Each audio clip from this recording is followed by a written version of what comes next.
Everyone, আবারও চলে এসেছে একটা রেসিপি নিয়ে। এই রেসিপিটা হলো একদম পিওর ভেজ রেসিপি। আর এটার জন্য আমার লাগবে ফুলকপি, আলু, টমেটো, তারপরে কাঁচা লঙ্কা, কাজু, কিশমিশ, এলাচ, লং, দারচিনি, তেজপাতা, শুকনো লঙ্কা। আর লাগবে ভোগ চাউল। গোবিন্দভোগ চাউল আমি নিয়েছি এখানে। তো এটা একটা পোলাও টাইপেরই রেসিপি, নিরামিষ।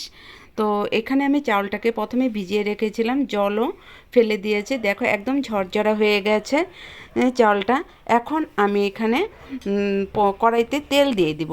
তো কড়াইতে আমি তেল দিয়ে দিয়েছি, তেল গরম হয়ে গেছে। ফার্স্ট আমি ফুলকপি আলুটাকে ভালো করে ভেজে নেব, লাল লাল করে ভেজে নেব। তাহলে কি হবে, ফুলকপিটা অল্প সিদ্ধ হয়ে যাবে, আলুটাও অল্প সিদ্ধ হবে।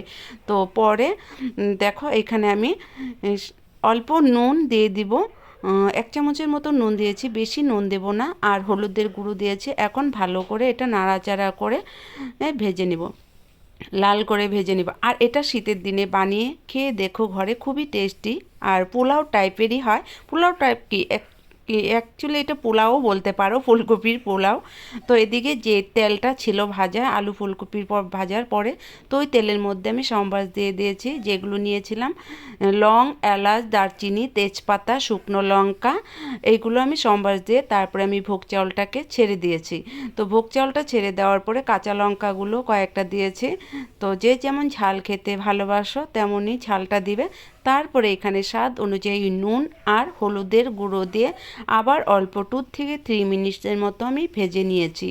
তারপরে আমি এইখানে কাজু আর কিশমিশ ছেড়ে দিব। তারপরে দেখো অল্প আমি চিনিও দিয়ে দিলাম। আর নিরামিষ রান্নাটা একটু মিষ্টি হলে খেতে ভালো লাগে, বিশেষ করে পোলাও টাইপের কিছু হলে তখন অল্প চিনি দিলে খেতে খুবই টেস্টি হয়। তারপরে দেখো এখানে আমি কাজু কিশমিশ ছেড়ে দিলাম অল্প। তো আবার 2 থেকে 3 মিনিট আমি ভেজে নিব। তারপরে এখানে আমার টমেটো নিয়েছিলাম, একটা টমেটো নিয়েছি।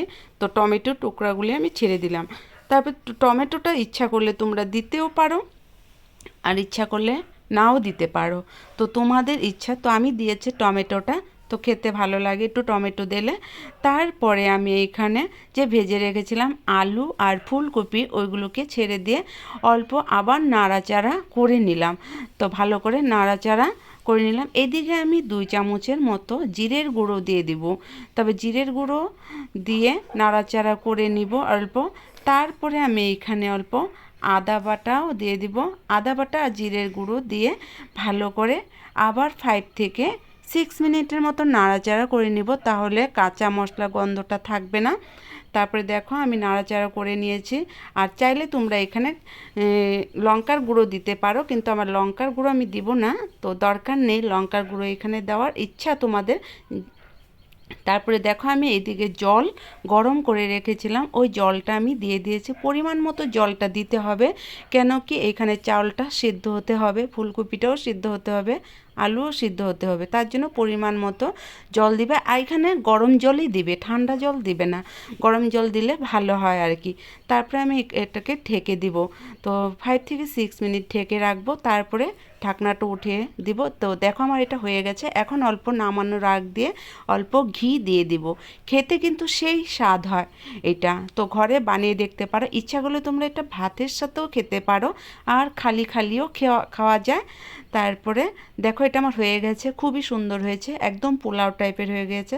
যদি ভালো লেগে থাকে তাহলে একটা লাইক কমেন্ট করবে।